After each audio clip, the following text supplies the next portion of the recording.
এবার পশ্চিম তীরে ভয়াবহ হামলায় একজন ইসরায়েলি সেনা নিহত, আহত অন্তত 5 জন। আরো বিস্তারিত জানিয়ে দিব। এদিকে জেরুজালেমে পুলিশের সঙ্গে হারেদি ইহুদিদের সংঘর্ষ, 3 পুলিশ আহত। এবার রুশ হামলায় কাঁপল ইউক্রেন, দিশেহারা জেলেনস্কি।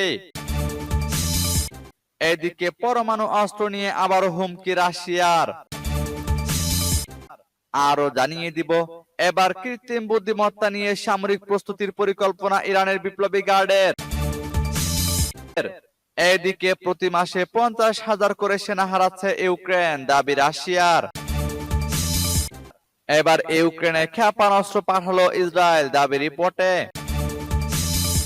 এবং সর্বশেষে জানিয়ে দিব, এদিকে রাশিয়াকে রুখতে যুদ্ধ বিমান মোতায়েন করেছে জাপান। শুনছিলেন সংবাদ শিরোনাম, এখন বিস্তারিত। তবে তার আগে অনুরোধ থাকবে এই ভিডিওতে একটি লাইক দিন এবং কমেন্টস করে জানিয়ে দিন আপনি কোন জেলা থেকে বা কোথায় থেকে আমাদের সাথে যুক্ত রয়েছেন। এবং সংবাদের সর্বশেষ গুরুত্বপূর্ণ আপডেট পেতে চ্যানেলটি সাবস্ক্রাইব করে আমাদের সঙ্গেই থাকুন। এবার পশ্চিম তীরে একজন ইসরায়েলি সেনা নিহত, আহত অন্তত 5 জন। গাজায় 15 মাস ধরে চলা ইসরায়েলি যুদ্ধবিরতি কার্যকর হওয়ার পর পশ্চিম তীরের জেরিনে ফিলিস্তিনি প্রতিরোধ যোদ্ধাদের বড় ধরনের আক্রমণে এক ইসরায়েলি সেনা নিহত এবং 5 জন আহত হয়েছেন। ইসরায়েলি সেনাবাহিনী এক বিবৃতিতে জানিয়েছে, রোশ হাইন শহরের কেফির ব্রিগেডের হারুব রিকনেসান্স ইউনিটের 20 বছর বয়সী সার্জেন্ট লিয়াম হাজি বৃহস্পতিবার নিহত হয়েছেন। আহতদের মধ্যে একজনের অবস্থা গুরুতর বলে নিশ্চিত করেছে দখলদার বাহিনী। তারা জানিয়েছে, জেনিন ক্যাম্পের একটি ভবনে প্রবেশের পর তাদের যোদ্ধারা কমপক্ষে 2 সশস্ত্র ফিলিস্তিনি ব্যক্তির সাথে বন্দুকযুদ্ধ করে। 2 বন্দুকধারী ঘটনাস্থল থেকে পালিয়ে যেতে সক্ষম হয়েছে। গত সপ্তাহে উত্তর পশ্চিম তীরে ইসরায়েলি বাহিনীর বড় ধরনের আগ্রাসন শুরু হয়। বৃহস্পতিবার জেনিন শরণার্থী শিবিরে সংঘর্ষের সময় ইসরায়েলি বন্দুকধারীদের গুলিতে 2 ফিলিস্তিনি নিহত এবং 3 জন মহিলা সহ বেশ কয়েকজন আহত হয়েছেন। স্থানীয় সূত্র জানিয়েছে, বৃহস্পতিবার সন্ধ্যায় সাজোয়া ইসরায়েলি সামরিক যানবাহন ক্যাম্পে প্রবেশ করে এবং ফিলিস্তিনি প্রতিরোধ যোদ্ধাদের সাথে বন্দুকযুদ্ধ হয়। সূত্র প্রেস টিভির। এদিকে জেরুজালেমে পুলিশের সঙ্গে হারেদি ইহুদিদের সংঘর্ষ, 3 পুলিশ আহত। দখলকৃত বাইতুল মুকাদ্দাস বা জেরুজালেমে ইসরায়েলি পুলিশ বাহিনীর সাথে সংঘর্ষে জড়িয়েছে সেনা প্রশিক্ষণ বিরোধী হারেদি ইহুদিরা। তারা পুলিশকে লক্ষ্য করে পাথর নিক্ষেপের পাশাপাশি মরিচের গুঁড়া স্প্রে করেছে। ইসরায়েলি টিভি চ্যানেল 12 জানিয়েছে, হারেদি ইহুদিদের বাধ্যতামূলক সামরিক প্রশিক্ষণের বিরুদ্ধে বিক্ষোভকারীরা অধিকৃত জেরুজালেমে ইসরায়েলি সেনাবাহিনীতে অর্থোডক্স ইহুদি ইউনিট গঠনের 25তম বার্ষিকী উপলক্ষে আয়োজিত একটি সভা বানচালের চেষ্টা করেছে। তাসনিম নিউজের বরাত দিয়ে পার্স টুডে জানিয়েছে, বিক্ষোভকারীরা পুলিশের সাথে সংঘর্ষে লিপ্ত হয়ে ঘটনাস্থলের আশেপাশে রাস্তায় যানজট সৃষ্টি করে। বিক্ষোভকারীরা ইসরায়েলি পুলিশকে লক্ষ্য করে পাথর নিক্ষেপ করে ও মরিচের গুঁড়া স্প্রে করে। এ সময় পুলিশ বিক্ষোভকারীদের ছত্রভঙ্গ করতে জল কামান ব্যবহার করে। আয়োজিত সবাই শত শত হারেদি সৈন্য সহ হাজার হাজার উগ্র ইহুদির অংশগ্রহণের কথা ছিল এবং ইসরায়েলি সেনাবাহিনীর অর্থোডক্স নেতৃত্ব এই সবার অন্যতম আর্থিক পৃষ্ঠপোষক। ইসরায়েলি পুলিশের প্রচেষ্টা সত্ত্বেও সভাস্থলের আশেপাশে বহু বিক্ষোভকারী অবস্থান নিয়েছে এবং এটি অব্যাহত করার চেষ্টা করেছে। সূত্র পার্স টুডে। এবার রুশ হামলায় কাঁপল ইউক্রেন, দিশেহারা জেলেনস্কি। ইউক্রেন জুড়ে ড্রোন হামলা চালিয়েছে রাশিয়া। এসব হামলায় 4 জন নিহত ও 9 জন আহত হয়েছেন। এদিকে মার্কিন সহায়তা না পেয়ে দিশেহারা হয়ে পড়েছেন ইউক্রেনের প্রেসিডেন্ট ভলোদিমির জেলেনস্কি। পাল্টাপাল্টি হামলায় বাড়ছে রাশিয়া ইউক্রেন উত্তেজনা। ইউক্রেনের উত্তর পূর্বাঞ্চলীয় শহর সুমিতে 81টি ড্রোন হামলা চালিয়েছে রাশিয়া। এতে কয়েকজন নিহত হয়েছেন। শিশু সহ আহত হয়েছেন আরো বেশ কয়েকজন। বৃহস্পতিবার দেশটির প্রেসিডেন্ট ভলোদিমির জেলেনস্কি দাবি করেন, সুমিতে ইরানি শাহেদ ড্রোন দিয়ে আক্রমণ করা হয়েছে। ক্ষতিগ্রস্ত হয়েছে আবাসিক ভবন, ব্যবসা প্রতিষ্ঠান ও 20টিরও বেশি গাড়ি। ইউক্রেনীয় সামরিক বাহিনী 37টি রুশ ড্রোন গুলি করে ভূপাতিত করেছে। এদিন দোনেৎস্কের আরো একটি বসতি দখলের দাবি করেছে রাশিয়া। দেশটির প্রতিরক্ষা মন্ত্রণালয় জানায়, কিয়েভের চাশোভ ইয়ার শহরের বেশিরভাগ এলাকা নিয়ন্ত্রণ করছে পুতিন সেনারা। অন্যদিকে সীমান্তবর্তী কুরস্ক অঞ্চলে বেশ কয়েকটি রুশ আক্রমণ প্রতিহতের কথা জানিয়েছে জেলেনস্কি বাহিনী। এদিকে পরমাণু অস্ত্র নিয়ে আবারও হুমকি রাশিয়ার। যুক্তরাষ্ট্র যদি তার বৈশ্বিক ক্ষেপণাস্ত্র প্রতিরক্ষা ব্যবস্থার উন্নয়ন অব্যাহত রাখে, তাহলে রাশিয়া তার পরমাণু অস্ত্রের পরিমাণগত সীমাবদ্ধতা তুলে নিতে পারে। রুশ পররাষ্ট্র মন্ত্রণালয়ের বিশেষ রাষ্ট্রদূত গ্রিগরি মাসকভ বৃহস্পতিবার ইন্টারন্যাশনাল অ্যাফেয়ার্স জার্নালে প্রকাশিত এক নিবন্ধে এ মন্তব্য করেন। মাসকভ বলেন, বর্তমান পরিস্থিতিতে কেবল দ্বিপাক্ষিক দৃষ্টিকোণ থেকে কৌশলগত স্থিতিশীলতা নিয়ে আলোচনা করা আর সম্ভব নয়। এতে আমরা আরো একটি বিভ্রান্তির মধ্যে পড়তে পারি। তার মতে, আন্তর্জাতিক অঙ্গনে এমন অনেক নতুন শক্তি আবির্ভূত হয়েছে যারা বৈশ্বিক ক্ষেপণাস্ত্র ভারসাম্যে প্রভাব ফেলছে। পশ্চিমা দেশগুলোর কৌশলগতভাবে রাশিয়াকে ক্ষতিগ্রস্ত করার নীতির কারণে আমরা পরমাণু ও ক্ষেপণাস্ত্র অস্ত্র ভান্ডারের উপর আরোপিত সীমাবদ্ধতা থেকে সরে এসে এর পরিমাণগত ও প্রযুক্তিগত সম্প্রসারণের প্রয়োজনীয়তার মুখোমুখি হতে পারি।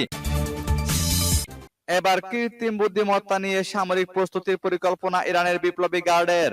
ইসলামিক রেভলিউশনারি গার্ডস কর্পসের commander major general Hossein Salami তেহরানে এক কনফারেন্সে কৃত্রিম বুদ্ধিমত্তা সামরিক কাজে ব্যবহারের পরিকল্পনা প্রকাশ করেছেন।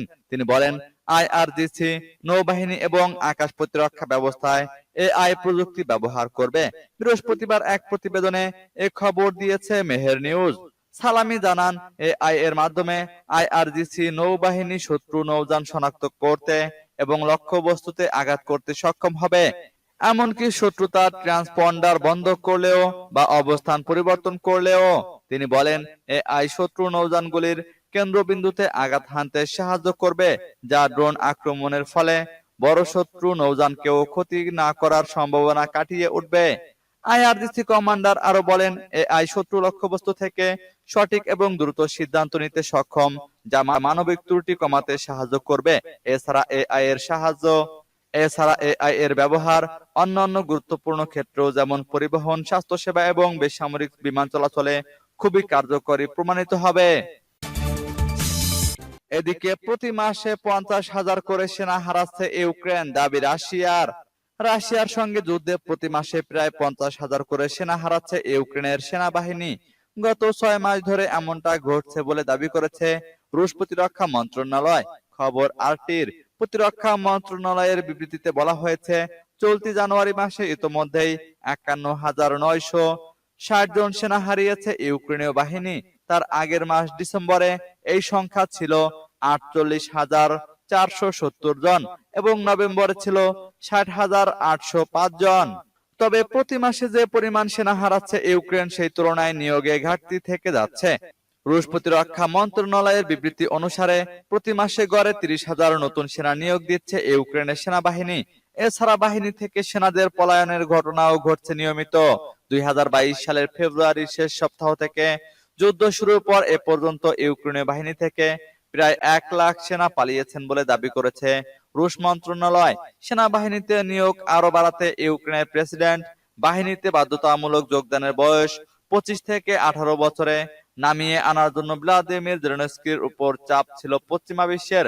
বিশেষ করে যুক্তরাষ্ট্রের সাবেক প্রেসিডেন্ট জো বাইডেন একাধিকবার জেলেনস্কিকে এই ইস্যুতে আহ্বান জানিয়েছিলেন। এবার ইউক্রেনে ক্ষেপণাস্ত্র পাঠালো ইসরায়েল, দাবি রিপোর্টে। প্যাট্রিয়ট এয়ার ডিফেন্স সিস্টেমের জন্য প্রায় 90টি ইন্টারসেপ্টর ক্ষেপণাস্ত্র ইসরায়েল থেকে পোল্যান্ডে পাঠানো হয়েছে। সেখান থেকে এগুলো ইউক্রেনে পাঠানো হবে। নাম প্রকাশে অনিচ্ছুক 3টি সূত্রে বরাত দিয়ে মার্কিন অ্যাক্সিওস পোর্টাল এ খবর জানিয়েছে। 2024 সালে তেল আবিবের কাছে ক্ষেপণাস্ত্রগুলো চেয়েছিল কিয়েভ। মস্কো সে সময় ইসরায়েলকে এর সম্ভাব্য পরিণতি সম্পর্কে সতর্ক করেছিল। চলতি সপ্তাহে অ্যাক্সিওসের প্রতিবেদনে বলা হয়, সাম্প্রতিক দিনগুলোতে মার্কিন বিমান বাহিনীর বেশ কয়েকটি C-17 পরিবহন বিমানে করে ক্ষেপণাস্ত্রগুলো দক্ষিণ ইসরায়েলের একটি বিমান ঘাঁটি থেকে পোল্যান্ডের রেজেশোজো শহরে নেওয়া হয়েছে। নাম প্রকাশে অনিচ্ছুক এক জ্যেষ্ঠ ইসরায়েলি কর্মকর্তার বরাত দিয়ে অ্যাক্সিওস জানিয়েছে, ইসরায়েল মস্কোকে এই পদক্ষেপের কথা জানিয়েছে। তারা বলেছে, অস্ত্রগুলো ইউক্রেন সরবরাহ নয়, সেগুলো যুক্তরাষ্ট্রের কাছ থেকে ফিরিয়ে দেওয়া হয়েছে। পেন্টাগন এবং মার্কিন ইউরোপীয় কমান্ডো উভয়ই অ্যাক্সিওসকে এই ঘটনার বিষয়ে মন্তব্য দিতে রাজি হয়নি। রাশিয়াও এখনো আনুষ্ঠানিকভাবে এ বিষয়ে কিছু জানায়নি। এদিকে রাশিয়াকে রুখতে যুদ্ধ বিমান মোতায়েন করেছে জাপান। শুক্রবার টোকিওর শীর্ষ সরকারি মুখপাত্র জানিয়েছেন, রাশিয়ার বোমারু বিমান আন্তর্জাতিক জলসীমার উপর দিয়ে উড়ে যাওয়ার পর জাপানও যুদ্ধ বিমান মোতায়েন করেছে। ইয়োশিমাসা হায়াশি সাংবাদিকদের বলেন, আমরা নিশ্চিত করেছি যে রাশিয়ান সামরিক বোমারু বিমান এবং যুদ্ধ বিমান গতকাল ওখোটস্ক সাগর এবং জাপান সাগরের গভীর সমুদ্রের উপর দিয়ে উড়েছে এবং আমরা এয়ার সেলফ ডিফেন্স ফোর্সের যুদ্ধ বিমান মোতায়েন করেছি। তিনি বলেন, এই উড়ানোর উদ্দেশ্য কি ছিল তা স্পষ্টভাবে বলা কঠিন, তবে রাশিয়ার সামরিক বাহিনী জাপানের আশেপাশের এলাকায় ক্রমাগত সক্রিয় রয়েছে। টোকিও অতীতে কূটনৈতিক পথে মস্কোর কাছে বিষয়টি উত্থাপন করেছে, যার মধ্যে গত বছরের সেপ্টেম্বরে রাশিয়ার একটি যুদ্ধ বিমানের আঞ্চলিক আকাশ সীমায় অনুপ্রবেশের বিষয়টিও রয়েছে। যদিও রাশিয়া এই অভিযোগ অস্বীকার করেছে। হায়াশি বলেন, আমরা নিবিড়ভাবে পর্যবেক্ষণ চালিয়ে যাব এবং আকাশ সীমা অনুপ্রবেশের বিরুদ্ধে টহল এবং প্রতিক্রিয়া জানাতে যথাসাধ্য চেষ্টা করব। রাশিয়ার প্রতিরক্ষা মন্ত্রণালয় বৃহস্পতিবার টেলিগ্রামে জানিয়েছে, জাপান সাগর এবং ওখোটস্ক সাগরে দুটি দূরপাল্লার বোমারু বিমান আন্তর্জাতিক জলসীমার উপর দিয়ে উড়েছে। রাশিয়ার মন্ত্রণালয় একটি ভিডিও প্রকাশ করেছে, যেখানে দেখা যাচ্ছে যে দুটি টুপোলেভ 95 বিমান 8 ঘন্টারও বেশি সময় ধরে নিয়মিত ফ্লাইট পরিচালনা করছে। রাশিয়ার দাবি, রাশিয়ান এরোস্পেস ফোর্সেস বিমানের সমস্ত ফ্লাইট আকাশ সীমা ব্যবহারের আন্তর্জাতিক নিয়ম মেনে পরিচালিত হয়। সূত্র এএফপির।